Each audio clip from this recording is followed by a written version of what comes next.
Hello everybody, my name is Paul and I appreciate you watching. I want to make a very important video today and I hope you'll listen for a few minutes since I just speak about a very important subject called our dependence on electricity in our modern world and how vulnerable we are. Now before I get into that, I want to tell you a little bit about my background. I'm nobody in particular here. I do a lot of research. I've been very curious. I was born in India. I traveled to America through many countries. When I was 14, I came to America and I've been around a little bit and I've always been very curious and I investigate and I research all kinds of very deep subjects and I have that opportunity, not everybody does, and so I try to convey people, look, I have ability and the time in my life, the way I've lived my life, I've learned an incredible amount of stuff because I've always been really curious. I grew up in an uncontrolled environment. We wandered the hills when I was young and teenagers. We did what I want. Whatever I was interested in my life, I always really got into it. And some of the subjects I've been into are really, really deep. I do have some actual training in electronics and computers and so on. I am very familiar with technology. I've been using computers since the very, very beginning. And I have noticed a particular interesting thing that's going on. I was brought up in a time in a place where, even in the 1960s, when everybody out here in America was like enjoying a little bit of TV and so on, I was in India and we didn't even have TV. We had a very different kind of life there.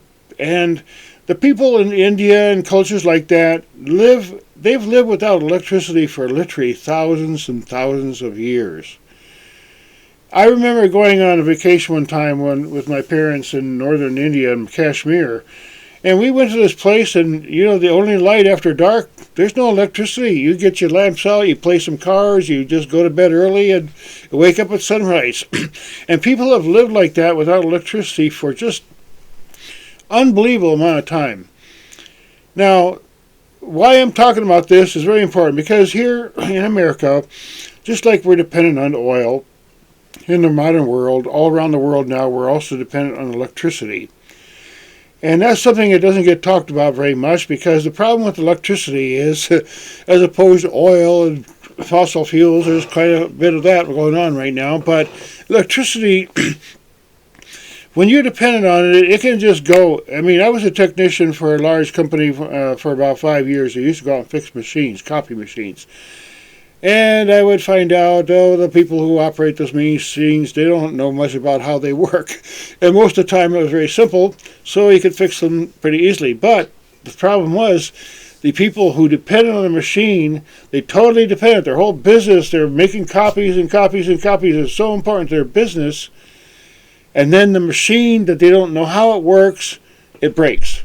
And I'm sure there's a lot of people listening to this who know that very feeling, like, oh my God, the copy machine is broken. Call up the company, get the guy over here right away. Same way with computers. Okay, so electricity can fail quickly. Our machines, boom, we're gone. We can't do anything with them. Now, I was a photographer for a long time, and we took film, and I'm in the days when my grandfather was a photographer, and they used a different kind of film. There's still negatives out there from 100 years ago, 150 years ago, the earliest days of photography. They're pictures that are preserved because they were on a negative that was preserved with a silver formula and so on, and chemistry and so on. Now, our modern pictures, we take millions and millions of pictures. I was a photographer. I took aerial photos. I did all kinds of photography work, and it was very interesting because we switched over to digital, and then you start to realize, my God, I could take 1,000 pictures, but boy, if I have a computer problem, they're gone. Boom. Our data, our information is dependent totally on the functioning of electrical signals, and it's very complicated, and I happen to have some understanding of it because I studied electronics for a number of years, and I did work for a technology company. And I did read about computers and how the software operates and so on. I even got into some basic programming when I was younger. So we have a system, and the modern people don't know how it works. It's kind of like, okay, in the old days, a farmer, for example, he had a tractor, and the tractor produced him food, and that tractor was simple, but boy, just like a horse, if you got a horse, you got to know how to take care of a horse. You got a tractor, you got to know how to take care of a tractor.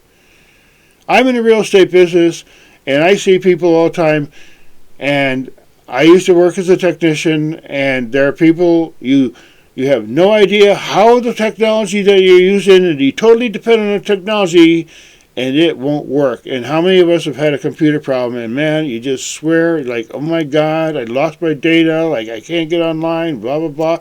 It's a horrible feeling. And what I'm getting at, the point of all this is that, look, our system is totally dependent on electricity now, and is extremely vulnerable. Now,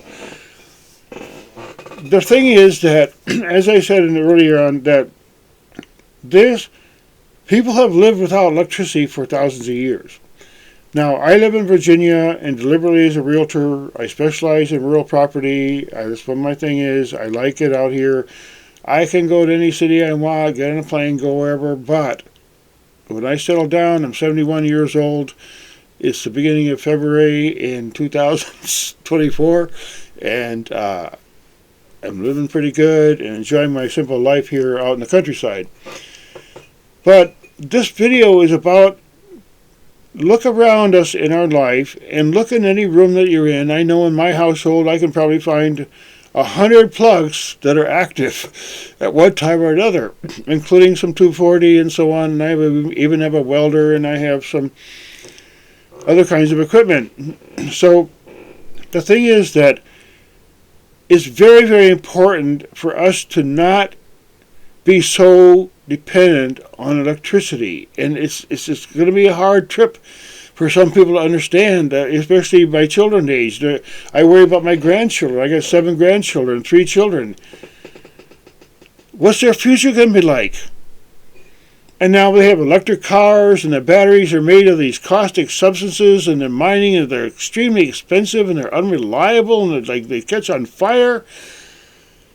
So the urgency of what my message is, that we have to be able to, we can enjoy all the stuff that, we enjoy the technology, but don't be so dependent on it, because if we're so dependent on the technology, one day you're going to go to the ATM, and not only that ATM doesn't work, but none of them work. What's going to happen when that happens? Think about it for a minute. Just what's going to happen when the internet goes down, you can't get the weather report? If you don't know how the sky looks, if you don't know how the clouds are, if you don't know geography, you won't be able to get around if you don't have a map. See, this is a very, very urgent message, because I don't know the solution. I can just offer that, look, live your life, and I'm talking to anyone adult now, grandchildren, my children, prepare for that time. Understand how food is grown, how you can grow food, how you can cut things without a chainsaw, how you can cut things without electricity, how you can cook without electric stove. I know it may not be a comfortable thought process to think about the possibilities, but I have some training in aviation. I have a pilot license, and I don't fly very often, but I got a lot of training, and I have a couple of 100 hours. And every minute that you're in a plane, you have to be totally conscious of what you're doing, and that what would happen in an emergency. And I've made videos about this before, but a lot of households, I'm a real estate agent, a lot of people, they're just totally unaware of what in the world that they can do if the power went out for a week or 2 weeks or 3 weeks or even more. What if the internet went down? And there's a whole thing about supply chain. For example, if the supply chain gets interrupted because electronic communication is not happening, now we're in a really serious problem, because the things, they don't come from Amazon anymore. There's no delivery trucks. Nobody can navigate. What are you going to do? Now, my generation went through a lot, and my parents' generation went through the Depression, where long before we had all these fancy devices and computers and whatever, they barely even had a telephone out in some of these farms. A lot of the young people today have no concept of how they would ever survive if the electricity went down for weeks and weeks and weeks and weeks or something like that, you see. Now, I'm not offering any immediate solutions here, but one thing I would say is that get yourself multiple opportunities of coverage of the power. There's generators, there's solar, there's a little bit of this, a little bit of that. Now, I don't recommend whole house total property solar off grid. It's very, very expensive and not, but again, we don't need a lot of electricity for a lot of the basics. Back way in the old days in the 1920s and 30s, they're lucky they had a washing machine, maybe. They had a bunch of lights. They had some motors on their farm and stuff like that. They had a refrigerator, maybe. They didn't have as many heavy electrical needs. And if their washing machine broke, they could wash the stuff by hand like the old people used to do. You see, so I have some, apprehension about, there's about telling people, look, be conscious of what's going on here, because what would really happen? Start thinking in your families and your groups in the community, what would really happen if we lost electricity for a month? I mean, it would be a total catastrophe. There would be all kinds of problems going on. And like I said, we live for thousands and thousands and thousands of years without electricity. There's still people today living in some parts of the world. They hardly have any electricity, and they're eating food and they're doing fine. The irony of catastrophes in ancient civilizations are gone. The people who survived all the great catastrophes in the earth were the people who were still up there in the mountains somewhere, farming or whatever, doing their thing, growing their food, fishing or whatever. The cities are all gone. And I don't want to be an alarmist, but I've been out there trying to say, look, okay, here we are in a situation, and we know we're vulnerable, and I don't want to, overdwell on the point, but if I get this message out to just even a few people, understand, look, what are you going to do? And it does happen. I was even in my lifetime, not too long ago, 20 years ago, there was a big power outage in New York City for 4 days. My God. Oh, my God. And that was even 20 years ago. They had to empty out their freezers. All our people in the restaurants are losing all their money. Nobody's going out. They can't go up on the elevator. Some serious problems.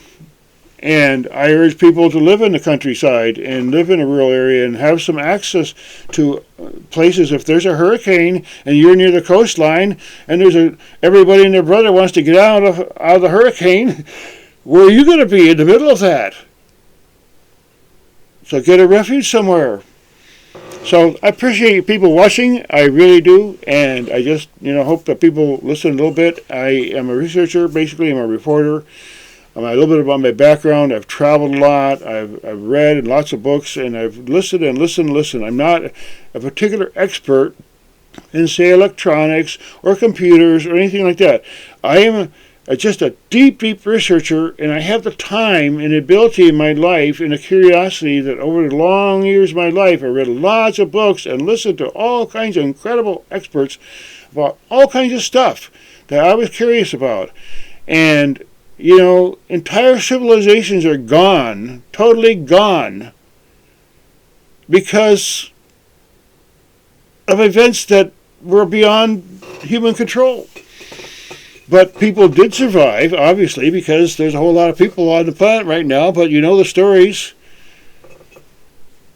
Stuff happens. So, thanks again for listening. I have a good sense of humor about this stuff. I don't want to be an alarmist, or nobody likes a rooster or an alarm clock, but I appreciate people listening. Please like and share and subscribe, and see some of my other videos about different kinds of approaches to our modern civilization and so on. Thanks.